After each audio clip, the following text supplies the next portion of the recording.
Avant de lancer l'épisode, j'aimerais te parler d'un accessoire qu'on néglige trop souvent quand on court, à savoir la chaussette. Si tu m'écoutes régulièrement, tu sais que pour moi, le confort et le plaisir passent avant tout. Et justement, j'ai découvert Pandous lors de ma préparation pour le marathon pour tous. Pandous, c'est une marque française de chaussettes techniques pensées pour les coureurs, les trailers et les cyclistes. Elles m'ont accompagné durant toute cette aventure sans une seule ampoule. Pandous, ce sont des chaussettes made in France, imaginées à Laval, confectionnées à Limoges à partir de fibres recyclées. Ultra confortables, respirantes et surtout conçues pour éviter tout frottement. Ce que j'aime chez Pandous, c'est cette idée simple. Proposer un produit durable qui respecte nos pieds et un peu plus la planète. Alors, que tu prépares un 10 km, un trail, un marathon ou que tu cours juste pour le plaisir, ça vaut vraiment le coup de les tester. Tu retrouveras l'ensemble des produits sur le site www.pandous.fr et tu pourras même passer commande. Je remercie Pandous de soutenir le podcast et maintenant, place à l'épisode. Bonjour les runners, bonjour les sportifs, bonjour au petit monde de la course à pied, c'est Seb et comme chaque vendredi, c'est un grand plaisir pour moi de vous retrouver pour un nouvel épisode du podcast À côté de mes pompes. Et si vous n'êtes pas encore abonné sur les plateformes d'écoute, que ce soit Apple, Spotify, Deezer, YouTube, faites-le dès maintenant, vous ne raterez aucune sortie et laissez-moi quelques instants pour vous inciter à laisser un petit commentaire, une évaluation, c'est ce qui permet au podcast d'être de plus en plus visible. Peut-on gagner le marathon des sables en espadrille ? Eh bien, c'est le pari fou de mon invité du jour.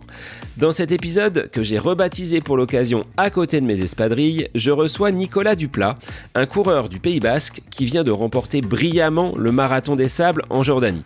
Sa particularité, il a parcouru les dunes du désert, chaussées d'espadrilles traditionnelles du Pays Basque. Nicolas nous partage ici son parcours, de ses débuts à la pelote basque à Moléon jusqu'à sa 50aine de marathons. À travers ses aventures dans le désert, il évoquera également comment il a adapté ce chaussage minimaliste pour affronter le sable et la chaleur extrême. Au-delà de la performance sportive, notre échange nous plonge dans la philosophie de Nicolas.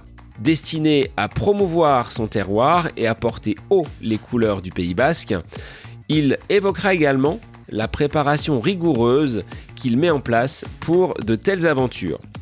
Sa force, c'est également le mental et comment son cerveau arrive à prendre le relais quand le corps commence à montrer des signes de fatigue. Il n'oublie pas le partage et la convivialité, que ce soit autour du bivouac avec quelques tranches de saucisson ou avec ses amis dans la grande espadrouille. Sans plus attendre, je vous laisse en compagnie de Nicolas Duplat qui prouve qu'avec de la passion, un mental d'acier et une bonne paire d'espadrilles, aucune limite n'est infranchissable. Nicolas Duplat en espadrille, il remporte le marathon des sables. C'est le nouvel épisode du podcast À côté de mes pompes pour lequel je vous souhaite une très bonne écoute.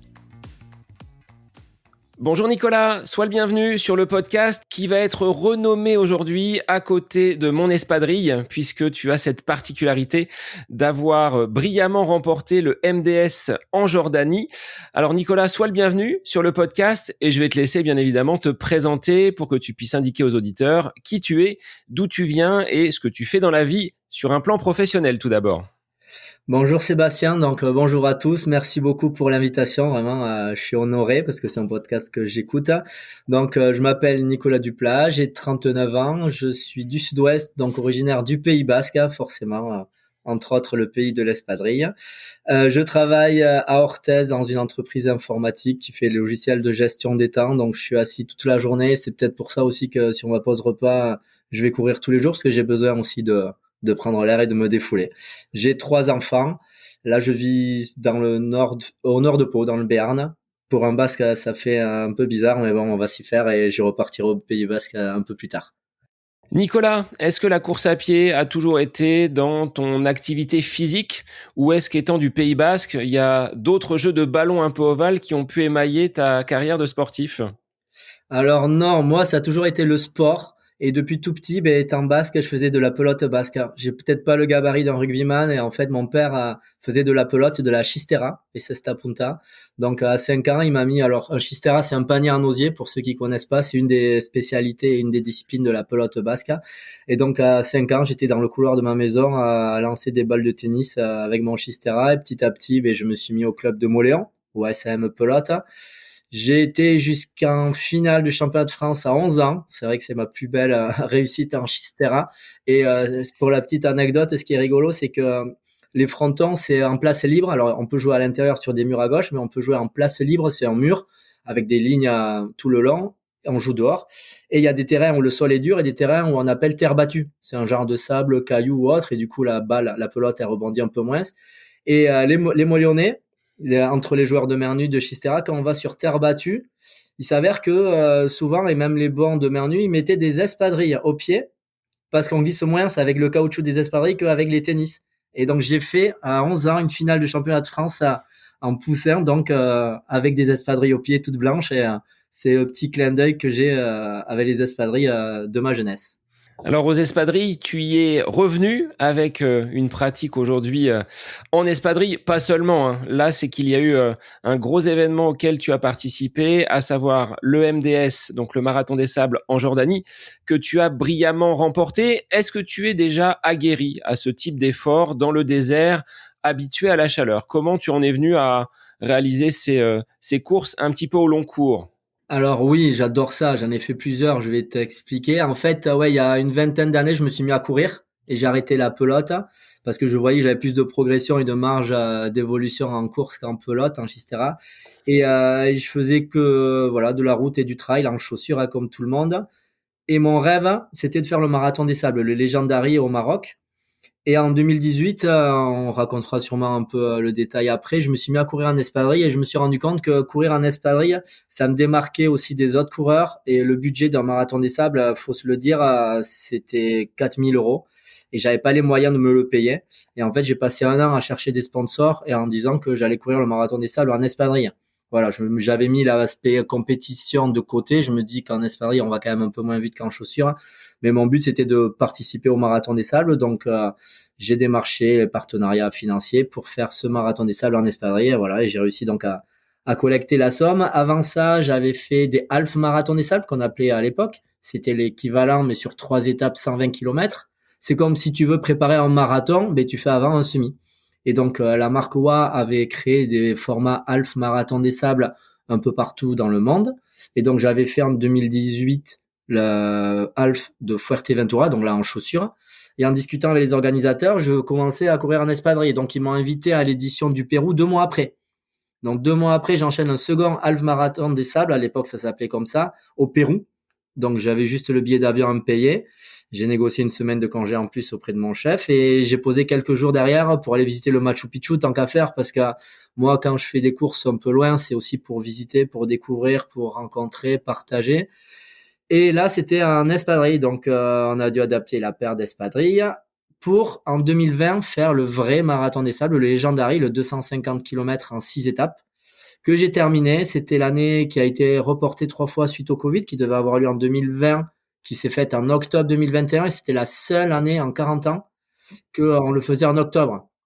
Et petite parenthèse aussi, pourquoi cette course, ça me tient à cœur, c'est que sa toute première édition, c'est d'avril 86, et je sais pas pourquoi, et moi je suis né en avril 86, donc il y a ce petit lien aussi sur le marathon des sables qui me parle, et les conditions devaient être normalement les mêmes qu'en avril, en octobre, c'est pour ça qu'il avait programmé là, sauf qu'on a eu des conditions dantesques, on a eu 57 degrés dans les dunes de Merzouga, il y a eu 50% d'abandon, alors que d'habitude c'était 5% sur une équivalence en avril. Il y a eu aussi un virus qui a traîné, qui a mis des gastro et autres un peu partout, et donc j'ai fini vidé d'énergie parce que je dormais pas bien, parce qu'il faisait chaud, parce que c'est une course quand même dure, même si on est entraîné, et le sommeil, voilà, il y a tout qui va, la nourriture. Et je m'étais dit que je le ferais pas de suite un deuxième Legendary, mais le format half, donc sur 3 étapes, je trouvais ça sympa.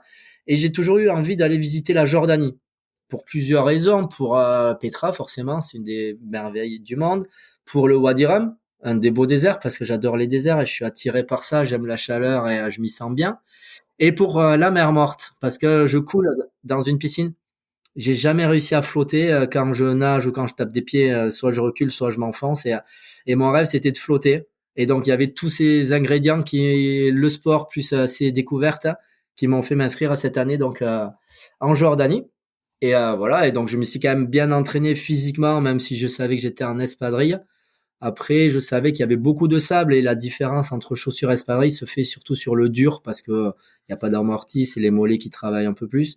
Dans le sable, qu'on soit en espadrille ou en chaussures, c'est la même chose. On est quand même dans la même galère entre guillemets et j'ai réussi à pas mal courir. C'est pour ça que je m'en suis bien sorti aussi, je pense, sur ce marathon des sables en Jordanie.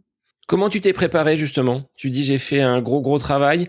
C'est toute cette chaîne postérieure qui est mise en tension par l'espadrille avec un appui qui va se faire de toute façon plus sur l'avant-pied. On est proche d'une foulée plus que naturelle. C'est comme les gens qui courent en sandales, comme l'approche minimaliste. Là, on est en plein dedans.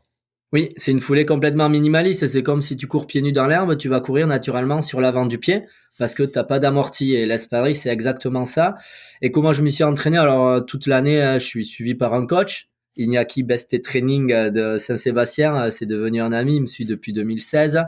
Et en fonction des objectifs que j'ai, ben voilà, il me prépare et j'aime avoir un coach parce que d'une semaine à l'autre, les séances elles sont variées, elles sont évolutives, on évite les blessures. Je crois que j'ai jamais été blessé depuis plus de 10 ans, donc c'est aussi l'avantage de prendre un coach. Et je me suis bien mis aussi au sérieux sur le renforcement parce que il faut aussi courir avec 7-8 kilos sur le dos, vu que c'est une course en autosuffisance. Les mollets. Alors malheureusement, j'ai joué un peu sur les acquis. J'ai pas mis une seule fois les pieds dans le sable parce que j'ai pas trop eu le temps. Les 2 week-ends que j'avais de libre, parce que j'ai 3 enfants, c'est un peu compliqué à concilier tout. Il faisait pas beau, donc j'ai pas été dans le sable. Mais bon, ça m'a pas trop gêné. Et oui, après j'étais à 6 séances par semaine. C'est vrai que d'habitude, ouais, je suis à 6 séances par semaine. Je fais ça tous les jours entre midi et deux la semaine et un jour le week-end, j'arrive à m'échapper pendant la sieste ou autre. Et ouais, je faisais des bornes et des bornes. J'étais à 110 kilomètres par semaine. Plus courir avec le sac, parce qu'il faut s'entraîner aussi à courir avec du poids sur le dos. Donc progressivement, à partir de septembre, j'ai commencé à 3 kilos, 3 kilos et demi, 4, jusqu'à 5, 6, aller faire des 20, 30 kilomètres avec du poids sur le dos. Et ça, ben forcément, ben ça fait du renforcement, ça fait la caisse, ça fait habituer le corps à l'endurance. Et j'étais bien. J'ai aussi adapté mon corps à la chaleur.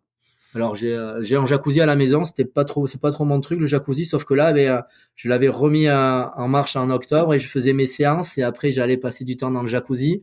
J'ai fait un peu de tapis dans ma maison avec un manteau et enchaîné avec le tapis pour essayer d'acclimater un petit peu à la chaleur. Et voilà, je pense que toutes ces petites choses, ces petits détails font que derrière, on arrive quand même à peu près préparé, même si on peut jamais être au mieux préparé. Sinon, il faudrait y aller en mois en avance pour aller courir dans le sable là-bas, pour s'acclimater à la chaleur de là-bas, la température peut-être un peu plus sèche qu'ici, qui est humide. Mais dans ma tête, voilà, j'étais prêt physiquement, je sentais que j'étais bien. J'avais fait des courses un peu préparatoires ici, que je me sentais bien. Et ça s'est confirmé parce que j'étais avec des mecs avec des super chaussures Salomon, des Espagnols et tout qui couraient vraiment bien et ils me suivaient parce qu'il faut savoir lire aussi un peu le sable et eux, ils avaient peut-être pas trop d'expérience et je suis content parce que ça m'a prouvé que j'étais en forme et je m'étais bien entraîné. Est-ce qu'on trouve le même type de désert en Jordanie qu'au Pérou ou au Maroc, où tu as déjà foulé pour avoir participé à ces courses au niveau de ces halfs, aujourd'hui qu'on appelle MDS? Et non, ils sont tous un peu différents. Au Maroc, c'est vraiment beaucoup de pistes. Il y a très peu de sable mou. Il y a quelques portions où il y a les dunes de Merzouga qui durent 13 kilomètres, où là, c'est assez long et difficile et il fait chaud. Mais le Maroc, c'est beaucoup de pistes, de dur et un peu de sable. Au Pérou, c'était que du sable. Vraiment que du sable et des immensités de sable à perte de vue. Et là, en Jordanie, c'était quasi que du sable, mais avec des jolies roches qu'on voit un peu sur toutes les images et qui changent de couleur en fonction du soleil. Dans les paysages sont différents, mais c'était très sablonneux comme le Pérou. Alors que là, ils ont un autre marathon des sables en Turquie, Cappadoce. Je sais pas trop comment on dit, mais là-bas, c'est en mode trail. Il y a même pas besoin de guêtre. Tout comme Fuerteventura, c'est du trail. Donc les marathons des sables, ils sont quand même tous un peu différents, mais Pérou et Jordanie, ils se ressemblent parce que c'est beaucoup de sable mou. Alors, comment tu as géré ta course? Que ce soit l'avant-course, dans la préparation, le matériel. Donc là, on va voir au niveau des espadrilles, il y a eu des petites variantes, hein. C'est pas l'espadrille qu'on va trouver en bord de plage. C'est une espadrille qui avait été créée spécialement pour ce MDS. Mais comment s'est passé l'avant? Le testing de l'alimentation, le matériel. Comment tu as fonctionné? Alors pour un MDS, c'est vrai que c'est pas une prise de tête, on va pas dire ça, mais c'est une grosse préparation en avant et en amont parce que c'est une course en autosuffisance. Il y a beaucoup de choses à anticiper parce qu'en gros, on court avec notre alimentation, nos affaires de 4 jours. Ils nous donnent juste de l'eau qui est rationnée, on n'a même pas de l'eau à volonté, il n'y a pas de douche, et ils nous mettent à disposition une tente qu'on libère le matin vide avec toutes nos affaires dans le dos. Donc qu'est-ce que tu vas avoir dans ton sac? Tu vas avoir 3-4 kilos de nourriture, l'équivalent des 4 jours de course. Donc, il faut que tu saches en amont ce que tu vas manger le lundi matin, le lundi midi, le lundi soir. C'est du lyophilisé que tu vas devoir reconditionner. En fait, quand tu recommandes tes lyophilisés, donc déjà, il faut aussi les goûter, les tester parce qu'il y a des marques, certains, ils les acceptent moins que d'autres. Hein. Que tu goûtes, que tu testes, que voilà, tu fais tes sacs par jour, que tu saches aussi ce que tu vas devoir consommer sur l'étape. Et ça, c'est la grosse difficulté parce que en fonction du type de terrain, mais tu sais pas trop combien de durée d'effort, combien de temps tu vas passer sur l'étape. Si tu prends pas assez, ben, tu cours un peu à la catastrophe parce que tu vas manquer d'énergie. Et bon, après, il y a toujours moyen de s'entraider entre concurrents, entre participants autour du bivouac parce que souvent les gens en ont trop. Mais si tu prends trop pour être sûr, ben, tu les portes pour rien aussi. Et chaque gramme compte parce que tu portes tout et si tu fais pas trop attention, tu te retrouves avec un sac de 10 kilos. Donc, il y a aussi un équilibre à avoir entre le poids et le confort. Tu veux un bon sac de couchage? Est-ce que tu prends un tapis? Mais le tapis, si tu le prends, tu auras un meilleur sommeil, mais tu prends du poids. Si tu veux t'alléger, tu as peut-être un moins bon sommeil, donc tu perds en performance. Il y a plein de petites choses comme ça que tu réfléchis bien en amont. Tu penses aussi à des aliments plaisir, ça c'est la base, parce que t'es 4 jours dans le désert, déconnecté de tout. À manger du lyophilisé, on va se dire, c'est pas l'idéal. Il te faut quand même des choses plaisir, et moi, mon truc, c'est le saucisson. Et j'amène du saucisson sous vide que je fais faire à Tardette, là, dans mon Pays Basque. Un paquet par jour où j'ai une dizaine de tranches. Et le moment super sympa, c'est le soir autour de ta tente et de ton bivouac. Tu te retrouves avec les autres participants. Mais voilà, chacun partage ce qu'il a. Son petit tranche de saucisson, les M&M's. C'est le chocolat qu'ils font pas au soleil. Bon, voilà. Déjà, il y a une grosse partie sur l'alimentation, sur le matériel. Et après, ben, forcément, c'est les pieds. Parce que on est dans le désert, parce qu'il va faire chaud, parce qu'il y a du sable. Et les pieds, ben, si on a des soucis aux pieds, ben, on avance moins vite. Et ça peut être aussi une des causes d'abandon.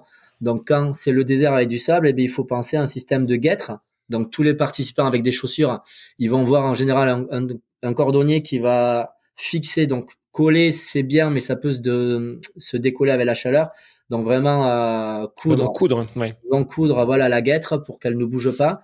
Et moi, ma difficulté, entre guillemets, c'était que avec mes espadrilles, il faut pas que j'ai de sable qui rentre à l'intérieur. Donc là, forcément, la difficulté, c'était comment on va faire. Et donc, avec les fabricants, donc ça s'était réfléchi déjà en 2018 et le système n'a pas changé. On a réfléchi à coudre le haut d'une chaussette sur le haut de mon espadrille. Et donc, comme ça, ben, ça me faisait l'équivalent d'une guêtre. À l'intérieur de l'espadrille, je mettais quand même une petite chaussette fine, les chaussettes en plus à orteil pour éviter que s'il y a du sable qui rentre, ça évite les frottements. Et j'étais nickel dans mes espadrilles. Donc voilà, c'est les grosses difficultés en amont de ce type de course, c'est la nourriture, le matériel, le poids du sac, ce qu'on va aussi boire comme boisson, parce qu'il faut des électrolytes, il faut du sel, il faut du sucre, et les pieds. Et les pieds aussi, une chose très importante, c'est qu'il faut les préparer en amont. Il y a des protocoles qui sont conseillés par les podologues, les ultra-trailers le font, c'est renforcer la plante des pieds. Alors le système tout simple, c'est 1 à 2 mois avant, le matin, moi j'achète du citron vert, je le coupe en quart, et le matin je frotte avec un quart de citron mes pieds, je laisse sécher pendant que je déjeune, et le soir j'hydrate avec de la noc. Voilà, c'est le combo des deux qui est très important. Il faut pas faire que le citron parce que ça va assécher, ça va faire des crevasses et ça va, voilà. Il faut derrière hydrater pour renforcer les pieds. Avec toute cette belle préparation, tu es arrivé sur la ligne de départ en espadrille. Est-ce que tu vois des regards interloqués, des personnes qui se disent « Mais qu'est-ce qu'il vient faire en espadrille, celui-ci » Comment tu vis ce départ avant même de te lancer sur cette première étape? Ah ouais, en général, les gens ils me prennent pour un fou. Ils pensent que j'ai ma paire de chaussures dans le sac, alors que non, non, c'est pas vrai. C'est vrai que c'est quand même assez original, ça sort de l'ordinaire et les gens ils savent que c'est une course très dure. Ils sont préparés, ils ont pensé à ça très très longtemps et ils doivent se dire mais lui qu'est-ce qu'il fait là, ce panthère avec ses espadrilles, hein, il va jamais aller au bout. Donc bon, moi ça me fait rire parce que là j'ai l'expérience et je sais que ça se passe bien, mais ça attire l'attention et ce qui est bien c'est que les gens ils viennent te parler aussi plus facilement que si tu étais un coureur lambda et moi ce que j'aime bien c'est voilà m'ouvrir aux autres, partager, discuter et là j'ai rencontré il y avait des mecs de Biarritz qui étaient là et que je connaissais même pas dès qu'ils ont vu ma tenue parce que j'avais une tenue avec des drapeaux basques et mes espadrilles et ben on a sympathisé, il y avait deux jeunes triathlètes de la côte de Saint-Jean voilà avec les couleurs basques on a discuté, après on s'est fait pote avec d'autres gens du sud-ouest. Mais c'est vrai que ça attire l'attention et ouais, moi ça me fait rigoler hein, de voir la réaction et je leur dis mais vous inquiétez pas pour moi, je suis habitué. Tu partais pour faire une belle performance, Nicolas, ou c'est venu au fur et à mesure, tu t'es dit il y a quelque chose à faire? Alors, je m'étais bien préparé physiquement, comme je disais. Donc, d'une année sur l'autre, il peut y avoir des cas d'or comme une année où c'est peut-être un peu plus calme niveau compétiteur. Alors moi, je suis parti comme je sentais, hein, j'étais bien. Donc, j'ai attaqué d'entrée. Il y avait une petite cheminée avec une partie escalade au bout du 2e kilomètre. Donc, si tu partais pas fort, eh ben, j'ai bien fait parce qu'il y a des gens, ils sont restés bloqués une demi-heure, trois quarts d'heure. Et je me suis vite trouvé troisième, quatrième. Et j'ai trouvé quand même surprenant. Et je me suis posé la question, mais est-ce que je vais pas trop vite? Parce qu'en fait, il faut gérer. Il y a deux autres étapes derrière. Et le troisième, qui était un Espagnol, je le rattrape après le deuxième checkpoint et je prends de l'avance et je finis troisième de l'étape. Oui, oui, là, c'était une grosse, grosse surprise. Et soit j'étais un peu inquiet parce que je me suis dit, mais je me suis grillé derrière, je vais exploser. Soit ça a confirmé que j'étais en forme et que mes espadrilles sur ce terrain, ben, elles étaient quand même adaptées autant que des chaussures. Donc première étape, troisième, la première nuit avec les tranches de saucisson et les copains autour du bivouac, et on repart pour la deuxième étape. Voilà, donc la première étape, c'est la même pour tout le monde. Dans ce nouveau format marathon des sables, ils appellent ça 120, l'équivalent des half marathon des sables. La première et la troisième, c'est 30 kilomètres. La seconde, en fait, tu vas avoir le choix. Et ça laisse la possibilité à des gens un peu moins entraînés ou qui ont un peu peur ou autre de choisir la distance. Et tu vas avoir le choix, le jour même, au moment de la bifurcation, de faire 20, 40 ou 60. Et donc le matin, c'est toi qui décides. Et sur l'étape, ben, tu dis je tourne à 20, je tourne à 40 ou je fais le 60 la plus longue distance. Et c'était surprenant parce que ce deuxième jour, ben, l'Espagnol qui était quatrième, il m'a collé au basque ou aux espadrilles, on va dire, toute l'étape jusqu'à la bifurcation du 40e. Il était collé à moi. Dès que je marchais, il marchait. Dès que je me décalais un peu, il se décalait. Alors je pense que là, vu que je parle pas trop, on n'a pas trop parlé, on a essayé d'échanger. Peut-être que il savait que je savais peut-être un peu mieux lire le sable que lui et j'essayais à chaque fois de chercher du sable un peu plus dur que du sable mou forcément pour courir parce qu'on était à la mode compétition. Et il m'a collé au basque et au moment de la bifurcation, j'ai su que les deux meilleurs là, qui étaient déjà les deux premiers la veille, étaient partis sur le 60 et en discutant avec l'Espagnol, lui aussi il faisait le 60. Et voilà, c'était un peu stratégique. Je me suis dit physiquement, est-ce que aussi si je pars sur 60, je vais tenir? Et je me suis dit, ben là, si je tourne au 40e, je m'assure un podium avec mes espadrilles. Je savais pas l'avance que j'avais sur les autres, mais à ce moment-là, j'étais le premier sur le parcours 40 et du coup sur la distance 100, parce qu'en fonction du choix du deuxième jour, ils font trois classements, un 70, un 100 et un 120.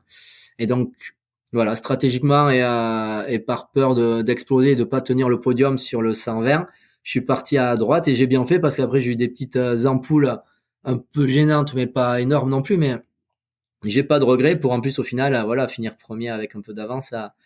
Donc voilà, je me suis assuré ce podium dès le deuxième jour. Et donc vient le troisième jour, où là tu as déroulé, tu savais que, on va dire, le résultat, le podium était joué, mais il y avait encore une bonne partie de kilomètres à réaliser. Alors le troisième jour, c'est la journée de repos parce que les gens qui font 60, ils ont un peu plus d'une journée pour le faire. Donc le troisième jour, c'est repos. Donc c'est vrai que la journée elle peut être un peu longue, surtout si tu as fait que 20 ou 40 de la veille. Mais ce qui est sympa, c'est que de toute façon, voilà, t'es déconnecté, t'es dans le désert et ça c'est trop bien. Tu touches pas ton téléphone, tu t'ouvres aux autres. Il y a un grand chapiteau d'ombre. Du coup, tout le monde se retrouve là à l'ombre parce qu'il fait chaud.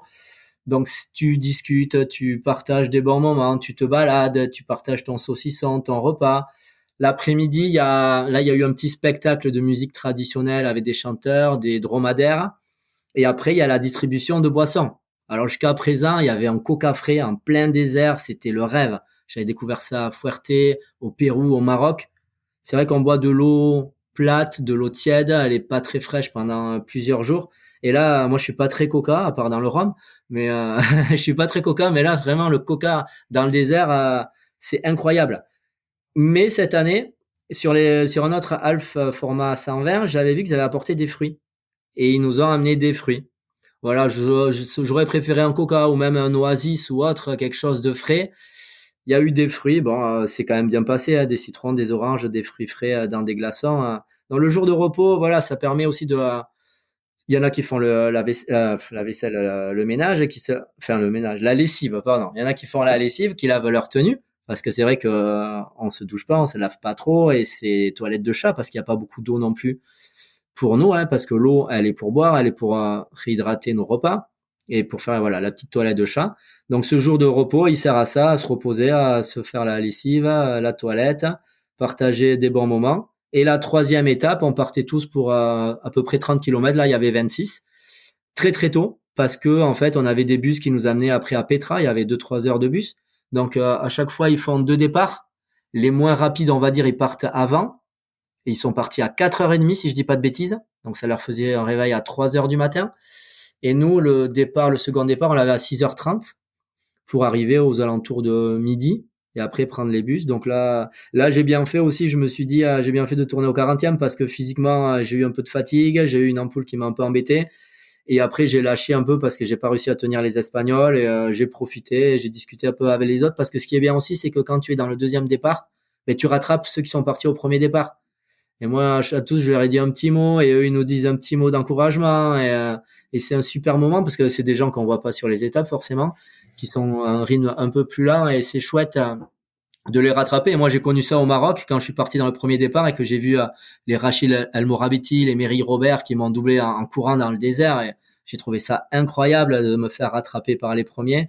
Et donc là, j'étais de l'autre côté et j'ai trouvé trop chouette de voir tout le monde et après avec mes espadrilles, forcément, j'avais la cote avec les participants, ils me reconnaissaient et c'est vrai que j'avais un petit mot gentil et ça c'était incroyable. Et quand tu arrives près de la ligne d'arrivée, que tu vois l'arche, entre guillemets, qui marque la fin de cette course, quelles sont tes pensées? Tu t'es dit, là j'ai accompli quelque chose que j'ai jamais fait auparavant ou tu as d'autres émotions, d'autres sentiments à l'arrivée de cette course? Et à l'arrivée d'une course en général, il y a des tas d'émotions qui remontent parce qu'il y a déjà la fatigue, on est un peu plus sensible, surtout là après 4 jours dans le désert, avec la chaleur, à pas trop dormir. Et oui, là je me rends compte que j'ai gagné alors, le 100 km, hein, on va relativiser, hein, les meilleurs, les 3 meilleurs, 4 meilleurs, ils étaient sur le 120, donc c'est pour ça, moi je relativise aussi. Mais j'ai pas réalisé l'ampleur que j'avais fait et surtout le boom médiatique qu'il y a eu derrière. Oui, j'étais content d'arriver, j'étais content que ça se termine parce que c'est quand même fatigant. J'étais en mode compète, donc je me suis donné quand même à fond pendant les 3 étapes. Mais ouais, j'étais fier de faire podium. Là, je pensais avoir gagné parce que oui, j'avais de l'avance. Je l'avais vu à la fin de la deuxième étape que j'avais 2 heures d'avance sur le second. Donc là, j'étais quand même content de gagner, mais sans avoir le recul qu'il y avait, l'émotion, presque la larme à l'œil, l'accomplissement de quelque chose de beau, la préparation, parce que même si tu fais un marathon, tu te prépares pendant 3 mois, tu penses à ça quasiment tous les jours, tu t'entraînes dur, tu as quelques privations quand même que tu fais un petit peu. Et là, c'est voilà, c'est la récompense. Quand ça réussit, tant mieux. Après, quand ça échoue, ben, tu trouves d'autres points positifs. Mais là, c'était ouais la récompense d'arriver là et d'en terminer et de retrouver après derrière la civilisation, la bière fraîche à Petra et visiter Petra, c'était incroyable aussi. Hein. Intérieurement, qu'est-ce que tu vas chercher dans ces compétitions où, comme tu l'as dit, hein, tu es déconnecté de tout réseau, de tout média, entre guillemets, de ce téléphone qui parfois nous rend un petit peu esclaves. Là, c'est la déconnexion totale avec le contact avec les autres participants. Personnellement, qu'est-ce que ça t'apporte? Est-ce que c'est un besoin d'aller chercher ces moments-là? Ouais, moi je pense que j'ai besoin d'aventure, j'ai besoin de voyager, de découvrir, mais c'est aussi le dépensement de soi pour voir jusqu'où on peut aller, on se fixe des limites, mais le corps il est incroyable et si on se donne les moyens, on peut arriver à des choses incroyables entre la condition physique et le mental, parce que le mental, il fait beaucoup. Je sais que j'ai beaucoup de mental. J'ai passé un certificat de préparation mentale. J'aimerais peut-être me certifier un peu plus là-dessus pour aider aussi peut-être d'autres personnes. C'est un projet peut-être pour plus tard. Mais ouais, le mental, tu vois que tu peux aller loin, tu peux aller très loin, plus loin que ce que tu pensais. La déconnexion, c'est vrai que ces téléphones, c'est chiant. On est tous les uns sur le dessus et c'est insupportable. Mais voilà, ouais, il faudrait acheter un 3310 et arrêter tout ça. Hein.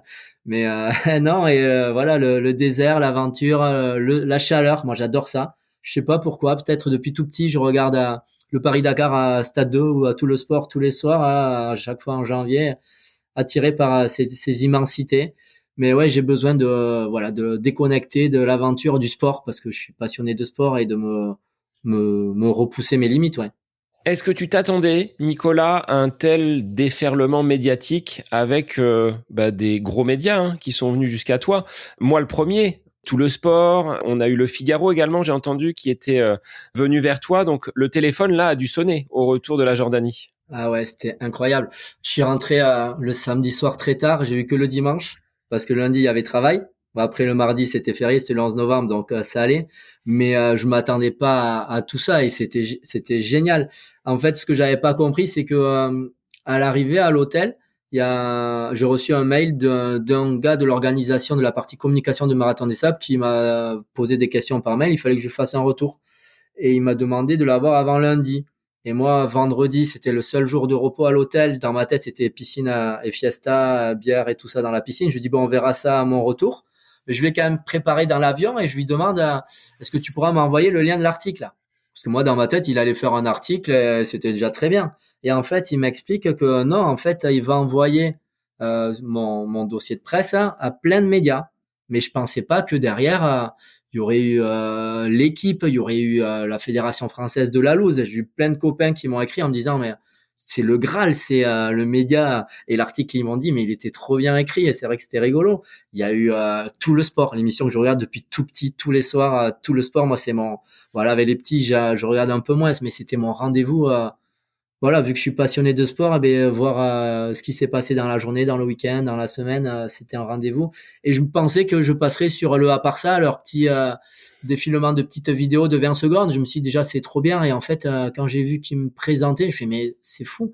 Et ils ont fait un reportage de 2-3 minutes avec des images qu'ils avaient tournées l'année d'avant avec France 3 Pays Basque, parce que j'avais déjà fait un reportage avec France 3 Esqualeri.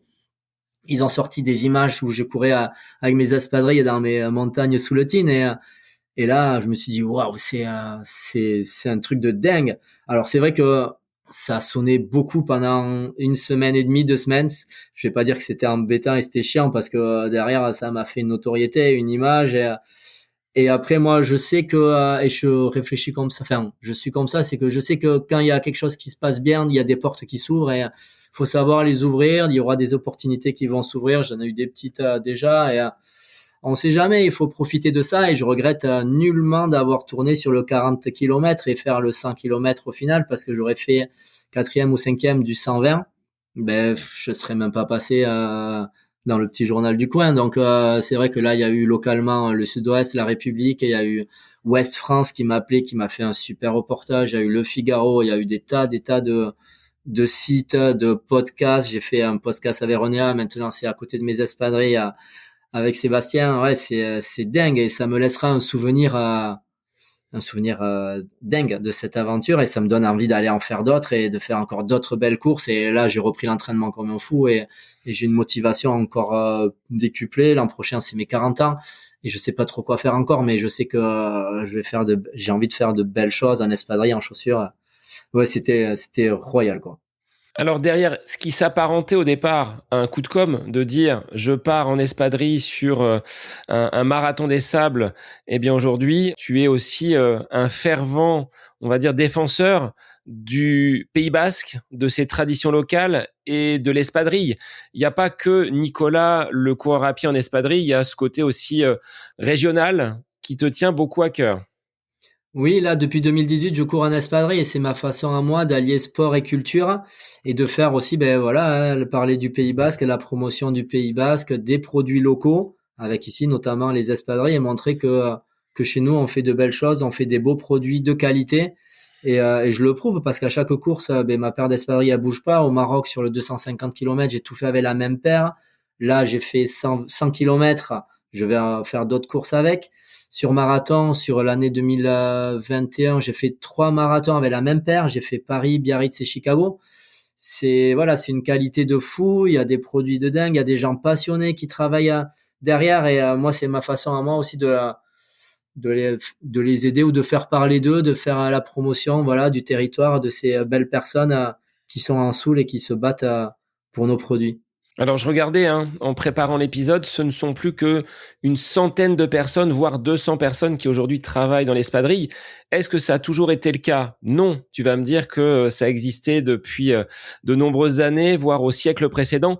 Pourquoi avoir choisi cette espadrille de ton côté pour défendre un petit peu la culture de ton Pays Basque? Ouais, malheureusement, c'est vrai que le business et le monde de l'espadrille est un peu compliqué en ce moment, peut-être à cause du Bangladesh et des pays aussi extérieurs qui font des espadrilles pas chères. Mais ouais, ça fait un peu mal au cœur. C'est vrai qu'il y a 100 ans, c'était un des métiers les plus en vogue en Soule, à Mauléon. Mauléon, c'est la capitale de l'espadrille. Il y avait des Espagnols qui traversaient les Pyrénées sur 2 journées.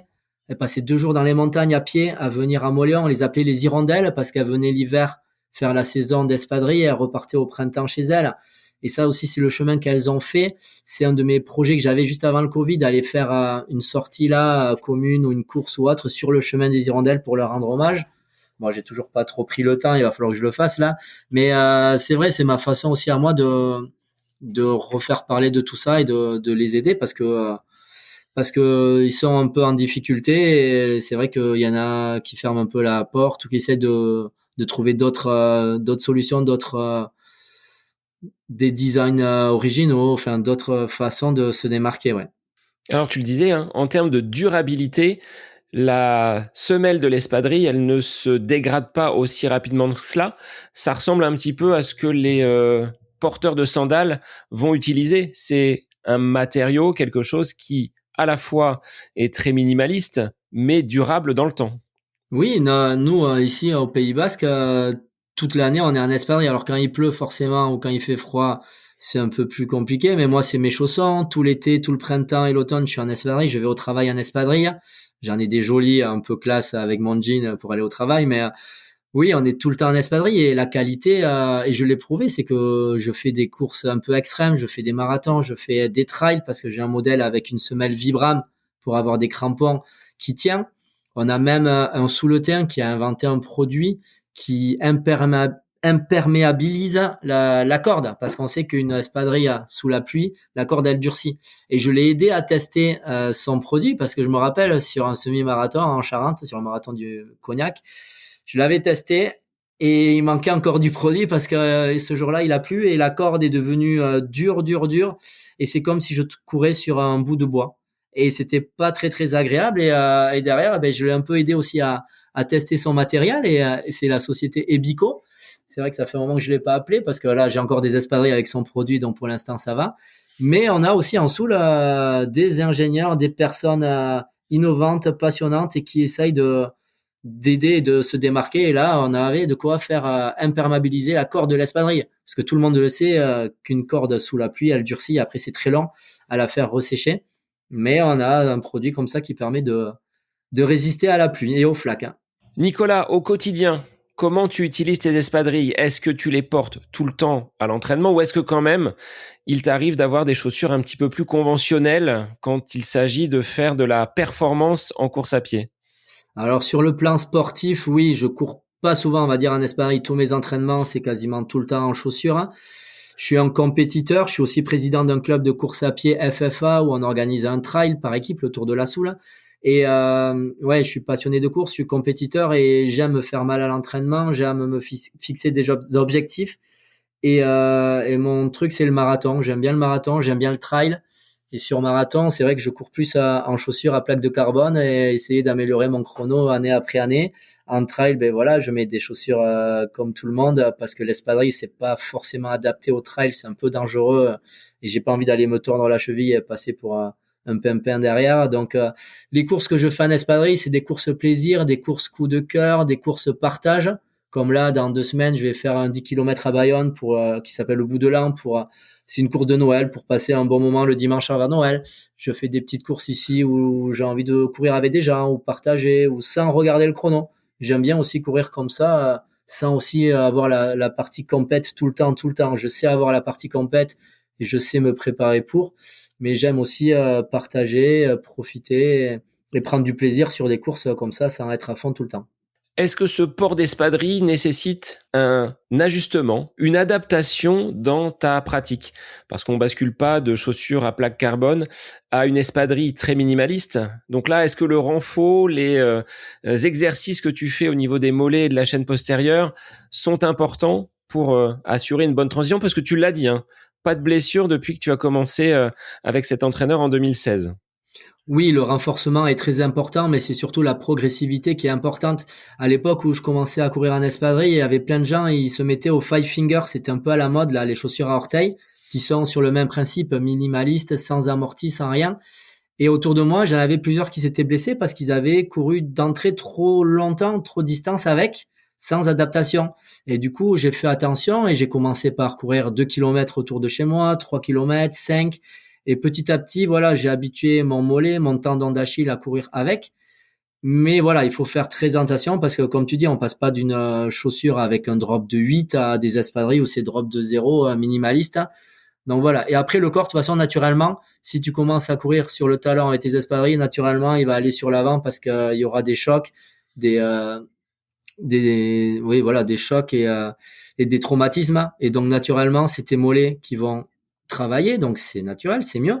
Les tendons d'Achille aussi un petit peu. Et quand je me suis mis à courir en espadrille, j'ai voulu aussi partager ça et montrer aux gens qu'on peut le faire et proposer aux gens de le faire. Donc, j'ai organisé, et j'organise toujours depuis maintenant 7 éditions, un 5 km dans les rues de Moléon en espadrille. Donc, c'est en gros le championnat du monde de course en espadrille parce que c'est la seule course au monde en espadrille à l'occasion de la fête de l'espadrille à Moléon. Donc, Et tous donc les ça 15 août, s'appelle? la course en espadrille, hein, organisée par la Grande Espadrouille. Donc tous les 15 août à Moléon, c'est la fête de l'espadrille. Donc il y a un marché, il y a des producteurs, il y a des chants basques, il y a de la pelote basque, il y a des danseurs basques. Et là, depuis 7 ans maintenant, il y a une course en espadrille. Il y a une balade aussi pour ceux qui se sentent pas de courir avec. Donc en gros, les gens, quand ils s'inscrivent, ils donnent leur pointure et ils récupèrent en même temps que leur dossard la paire d'espadrilles. Donc comme ça, ils ont tous une paire d'espadrilles qui ramènent en souvenir. Pour la balade, pareil, il y a une paire d'espadrilles. Et depuis 3-4 ans, je fais aussi une course de draisienne pour les enfants. Parce que à ce moment-là, voilà, j'avais des enfants qui étaient petits et sur toutes les courses, il y a des courses enfants, mais c'est à partir de CP, CE1, c'est pour les grands. Et j'ai voulu faire un événement pour les petits. Et donc, il y a une course de draisienne le matin de 9h à 10h, on va dire, pour les 2 à 5 ans. Donc, je leur fais un parcours avec des virages, des tremplins, une arche, des cadeaux, une médaille, une paire d'espadrilles, voilà. Mon but aussi avec l'association, c'est de promouvoir aussi le sport et l'activité physique. C'est pas vraiment que courir en espadrille. Et là, je passe un moment génial, trop mignon avec ces petits qui ont le sourire, qui sont avec leur casque, leur draisienne, ils sont à fond. Autour, il y a les parents, les grands-parents qui gueulent comme des fous pour les encourager. Et c'est un moment trop mignon de voir ces petits. Vous les retrouverez sur mes réseaux, la Grande Espadrouille. Il y a les vidéos chaque année que je fais. Et c'est trop bien, c'est un moment magique en fait. Ces petits enfants, ouais, c'est l'avenir. Hein. Il faut leur inculquer le sport et le plaisir de courir ensemble. Est-ce que dans ton club, tu as ouvert une section course en espadrille? Non, ils sont pas trop chauds. Hein. Dans mon club, non, ils ont un peu peur. C'est dommage parce que c'est possible. Hein, et comme tu dis, hein, ça muscle aussi les mollets, le bas du corps. Mais non, pour l'instant, ils sont trail les routes. Pas trop. Il y en a quelques-uns qui viennent participer hein, le 15 août à mon 5 km. Mais non, ils courent pas souvent en espadrille. Au niveau de ce modèle d'espadrille, autant sur une sandale, on voit, il y a les liens qui tiennent vraiment sur l'arrière au niveau du talon. Là, est-ce qu'il y a quelque chose, le tissu est suffisamment serré pour ne pas que le talon soit à l'air libre? Comment c'est réalisé? Est-ce que ça a nécessité pour ta pratique des ajustements avec les industriels ou les artisans, plutôt les artisans de l'espadrille du côté de Moléon? Oui, pour courir en espadrille, il faut faire attention ouais, que l'arrière ne tombe pas. Et en fait, ils ont fait un système de lassage que j'accroche en zigzag autour de ma cheville, un peu comme ils font pour les danseuses, hein, pour éviter que voilà que l'espadrille elle bouge. Et avec ça, ça bouge pas. Vraiment, ça tient bien. Et donc le 15 août, pour tous les participants, ils récupèrent la paire d'espadrilles avec le lassage qui nouent autour de leur cheville.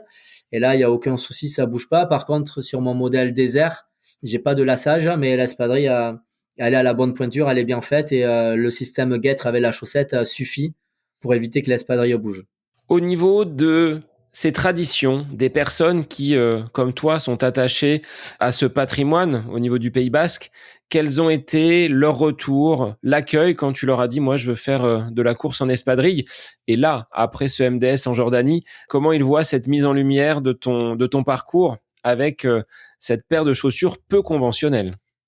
Oui, ils sont contents parce que ça fait parler, voilà, du territoire, ça fait la promotion de notre région, du Pays Basque.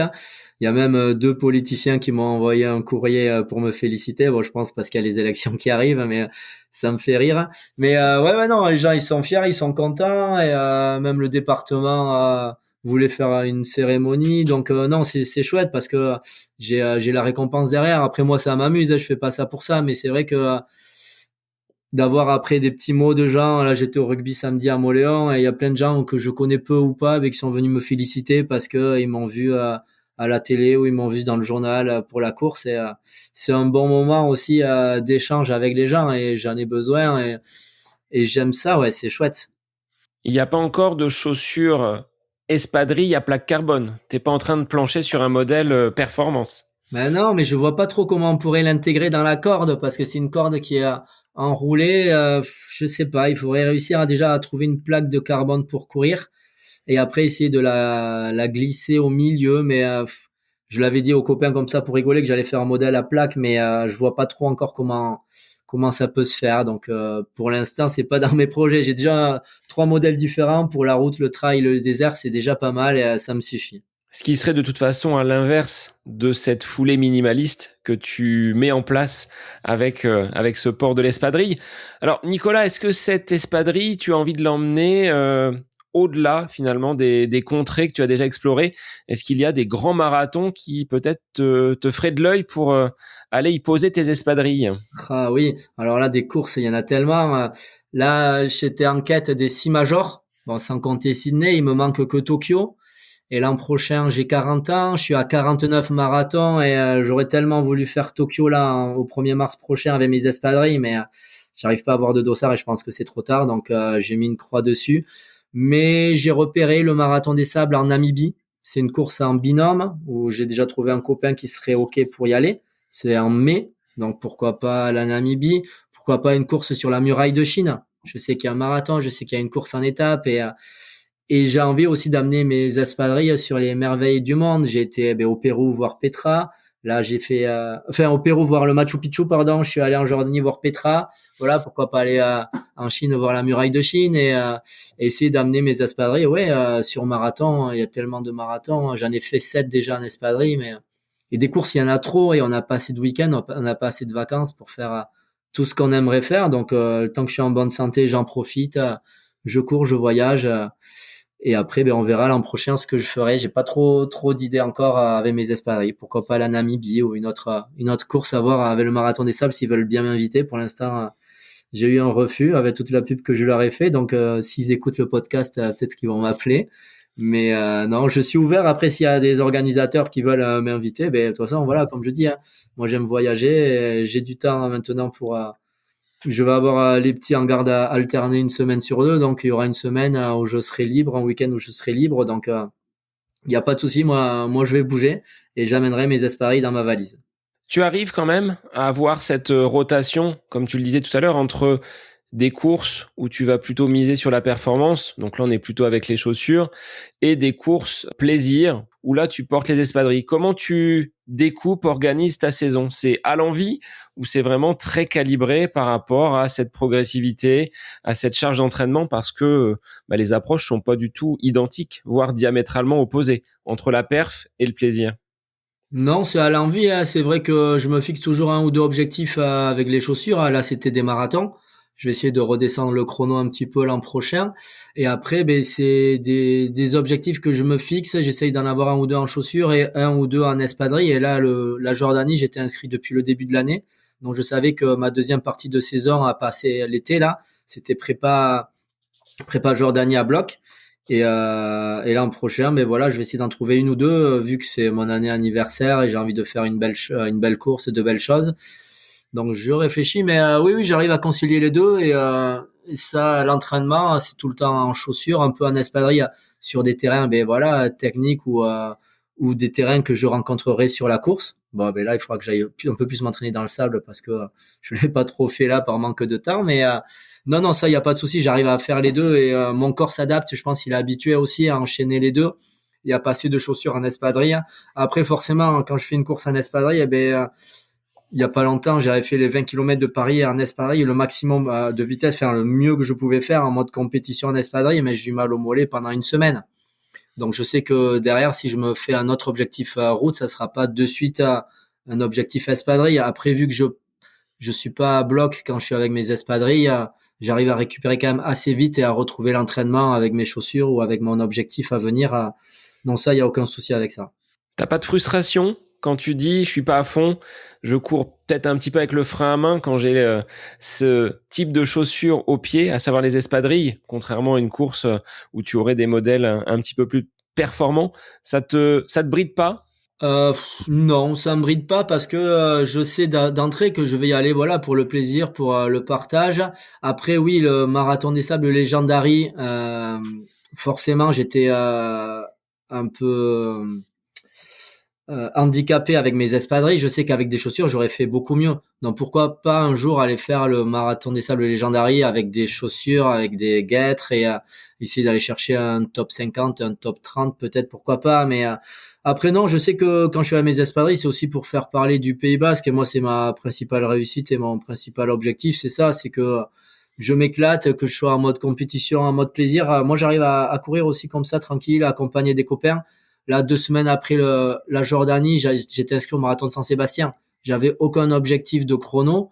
2 semaines après, j'étais encore un peu fatigué. Mais du coup, j'ai fait Lièvre pour un copain et j'étais aussi content que courir tout seul pour moi et j'aurais peut-être explosé parce que j'avais encore de la fatigue et je l'ai aidé au maximum. Et là, après, à l'arrivée, quand il te dit merci, ben, pour moi, c'est la meilleure des récompenses. C'est plus ce moment-là que j'apprécie que la compétition, le chrono, parce que 2 jours après, le chrono, tout le monde l'a oublié. Alors que ce mec, je l'ai aidé et je pense que quand on va se recroiser, on va reparler. Donc ça crée des liens et moi, c'est plus cette partie-là que j'aime. Ouais, j'aime aussi fédérer, j'aime rassembler et j'aime le sport, j'aime courir. Donc je pense en fait c'est un sport individuel, mais moi j'ai pas cette partie trop individuelle. Je m'entraîne seul souvent, mais je préfère aller courir à d'autres gens au boulot le midi. Mais j'amène, ça leur plaisait pas au départ, mais on va faire du renfort 1 à 2 semaines.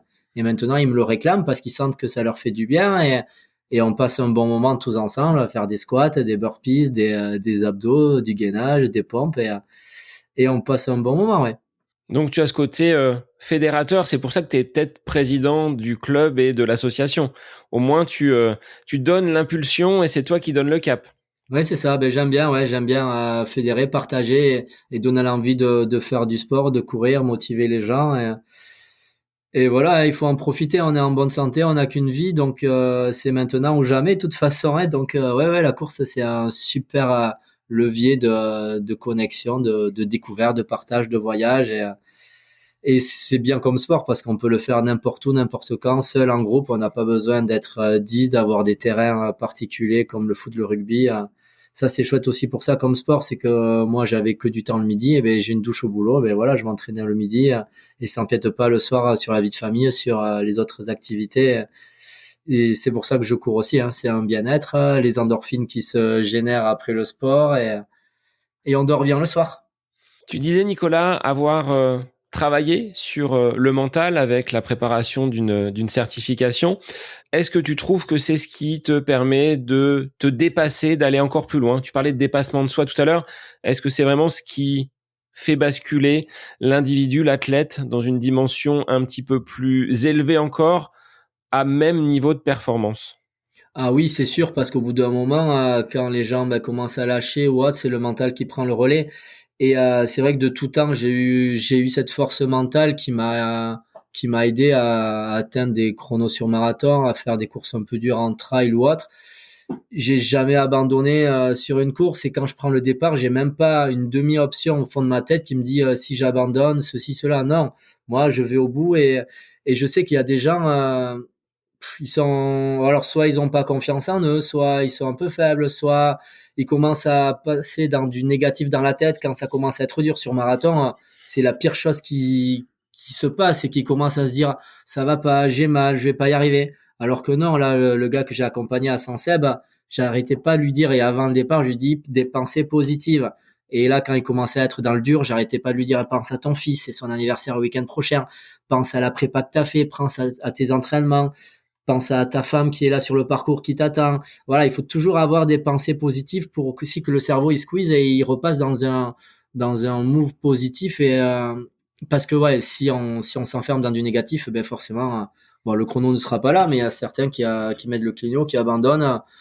Ça, moi, je supporte pas. Les mecs, ils ont pas leur objectif, alors ils abandonnent plutôt que passer la ligne d'arrivée, par respect aussi des organisateurs, de soi, de l'entourage.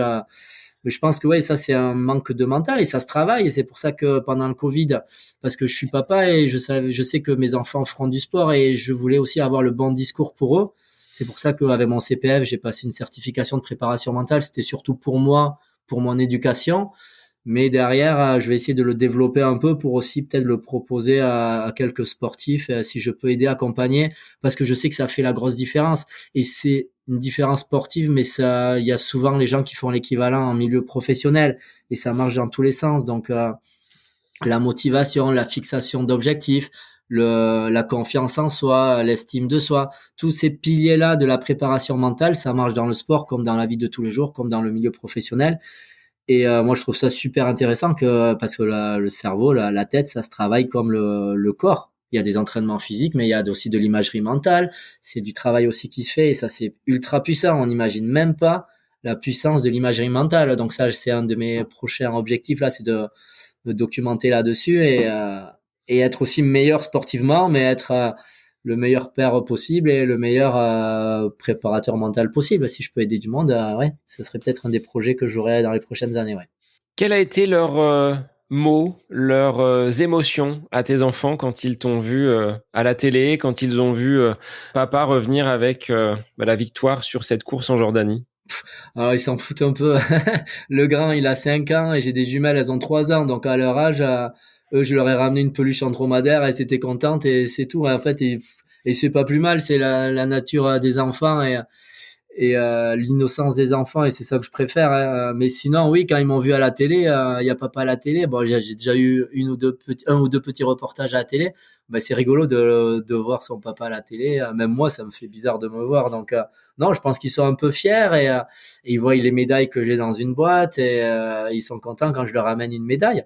Mais bon, ils sont petits et moi, je préfère avoir leur innocence que c'est bien de penser à autre chose et de passer à des jeux que parler que de ça. Non, non, mais je pense qu'ils sont fiers et plus tard, quand de toute façon j'ai tous ces liens qui sont enregistrés à télé, ben voilà, j'ai tous les reportages, donc peut-être ils pourront se dire, ben ouais, pour mon papa il est passé à la télé et j'espère que ça leur donnera des idées, ça les motivera pour aussi se dépasser, faire du sport déjà. Moi j'espère qu'ils feront du sport tout court pour le plaisir, mais qu'ils fassent du sport pour le bien-être, pour la santé, pour le partage avec les copains, que ce soit un sport collectif ou un sport individuel. Mais je pense que le sport, c'est une chose très importante dans l'équilibre, dans plein de choses.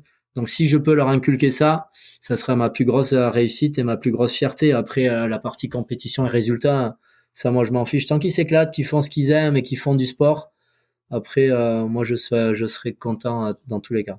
Est-ce que tu envisages peut-être, alors là on se projette très très loin quand ils seront grands, de partager une de ces expériences à travers le désert ou à l'étranger sur une autre course avec l'un de tes enfants? Ah oui, là, ils faisaient que me dire, je veux venir en Jordanie avec toi.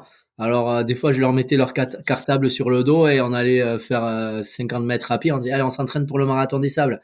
Ah oui, j'espère que quand mon grand aura 16 ans, je crois que c'est l'âge minimum, qu'on y aille. Mais je veux pas aussi les dégoûter. Faut que je fasse attention parce que si je leur parle que de ça, si on fait que ça, ils vont se dégoûter, ils vont se mettre à l'encontre de ça et moi, c'est pas mon but. Donc, j'essaye de faire ça aussi quand même avec parcimonie. Il faut que ça vienne d'eux. Hein. S'il faut y aller, ben je les inviterai, je les préparerai, on ira passer un bon moment ensemble. Mais faut que ça vienne d'eux et on a le temps. Mais oui, c'est sûr que partager ça avec son fils, moi quand je vois des copains, ils partagent des courses, ils partagent des choses avec leurs enfants. C'est incroyable. Là, dimanche, il y a une course à côté de chez moi là, ça s'appelle Courir en famille. le principe, c'est un adulte avec un enfant. Et là, je l'ai fait l'an dernier avec mon fils. Donc d'abord, il y a le petit, l'enfant qui fait une petite boucle, il passe le relais à son papa ou à sa maman, un adulte, qui fait une boucle un peu plus grande. Et après, les deux, ils font la première boucle du petit. Et ça, c'est trop bien. C'est un moment de partage. Les petits, à la fin, ils ont une médaille, ils ont des cadeaux, donc ils sont trop contents. Et quand t'es parent, de partager ça avec ton enfant, c'est magique. Moi, je trouve. Donc là, j'ai hâte dimanche d'aller faire cette course avec mon petit. Qu'on soit troisième, cinquième, quinzième, je m'en fous tant qu'il est content, qu'il court avec les copains et avec son papa. Moi, ça me va.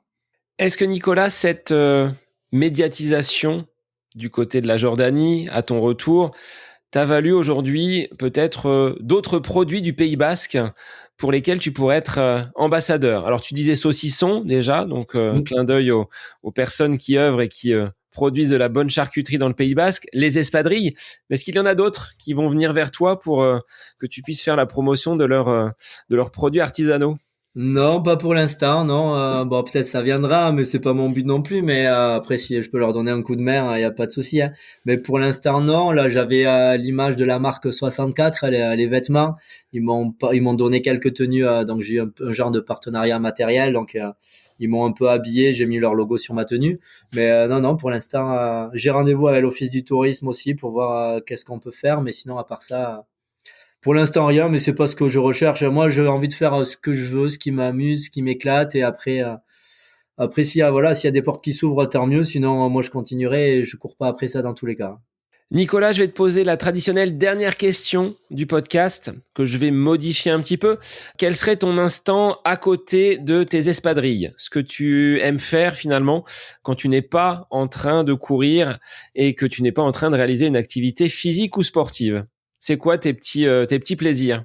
Alors, si se balader ou marcher en montagne, c'est une activité physique, ben non, c'est passer du temps avec mes proches, avec mes enfants, avec mes neveux et nièces, parce que là, je viens d'avoir un petit neveu il y a pas longtemps. Je suis parrain de ma nièce, je suis parrain aussi d'enfants d'amis, et donc c'est pendant de partager. Et ce que j'aime bien aussi, ben, c'est peut-être dans le sud-ouest ou c'est un peu partout, c'est faire la fête. Prendre l'apéro, aller faire les fêtes du village ou une raclette ou passer des bons moments parce que voilà, comme je dis, on n'a qu'une vie, il faut profiter, il faut pas, c'est pas parce qu'on fait du sport et de la compète que il faut se priver des sorties des copains. Au contraire, je pense que c'est une motivation supplémentaire de voir du monde et de passer du bon temps. Et tant quand la tête elle va bien, le corps il va bien. Donc moi c'est ce que je fais et je profite et ouais, se partager des bons moments en famille, entre amis. Et pour moi c'est la plus belle chose. Pour 2026, tu l'as dit, bascule dans la 4e dimension, 40 ans, un 50e marathon. Il sera où? Tu sais pas pour l'instant, c'est pas défini. Ouais, je pense que c'est avec Barcelone, avec mon super pote Kevin. Là, on va se préparer bien pour faire un chrono et on va partir tous les deux passer un week-end à Barcelone. C'est le parrain d'une de mes filles, c'est un de mes meilleurs copains. On part tous les deux à Barcelone le 15 mars. On va essayer de descendre sous les 2h45 et lui, c'est son premier marathon. C'est un super trailer. Il voulait se tester sur marathon, donc je vais essayer de l'accompagner par mon expérience et je pense qu'on sera à peu près au même niveau. Donc, on va essayer de courir ensemble et au moins faire la prépa ensemble et passer un bon week-end parce que voilà, on va poser le lundi. Après la course, on ira faire la tournée des bars et des tapas et c'est ça aussi qui est important, c'est allier aussi les deux, hein, le plaisir et le sport et la convivialité. Si des auditeurs, Nicolas, veulent venir à toi pour avoir plus d'informations sur ces expérimentations du MDS, mais également peut-être se mettre à la course à pied en espadrille, sur quel réseau on peut te retrouver? Je te laisse redonner les différents liens. Alors, je suis sur Facebook et Instagram au nom de La Grande Espadrouille ou sinon sur Facebook, Instagram au nom de Nicolas Duplat, Duplaa. Voilà, donc c'est facile à me contacter, que ce soit pour des conseils, parce que j'ai déjà fait pour des marathons des sables, hein. Et là aussi, avec mon pote Kevin, là, on aura peut-être un projet de monter des stages de trail. Et pourquoi pas un stage préparation marathon des sables, ça me titille depuis 1 ou 2 ans, faire un week-end ou avec des gens dans les Landes ou dans le sable pour aider à parler du matos, de l'alimentation. Voilà, essayer de partager les connaissances que j'ai, la préparation mentale, les montagnes, le sport à tout le monde. Donc voilà, la Grande Espadrouille ou Nicolas Duplat, c'est facile. Eh bien, merci Nicolas pour cet échange autour de ce marathon des sables, de cette course à pied également en espadrille. Mais il n'y avait pas que ça. On a parlé également de cet ancrage régional et de cette volonté que tu as de faire briller tout le Pays Basque. Merci à toi Nicolas. Merci, je vous dis potia. Potia, c'est bisous en basque. Et moi, je vous remercie pour ce nouvel épisode du podcast À côté de mes pompes. Aujourd'hui, c'était À côté de mes espadrilles avec Nicolas. Et je vous dis à la semaine prochaine pour un nouvel épisode. Bonne semaine à vous. Cet épisode avec invité sur le podcast À côté de mes pompes est désormais terminé. Je vous remercie infiniment pour votre écoute. N'hésitez pas sur les différentes plateformes à venir échanger, à entamer la conversation. C'est un réel plaisir pour moi que de prolonger ces discussions. Je vous souhaite une très belle fin de journée et je vous dis à la semaine prochaine pour un nouvel épisode du podcast À côté de mes pompes.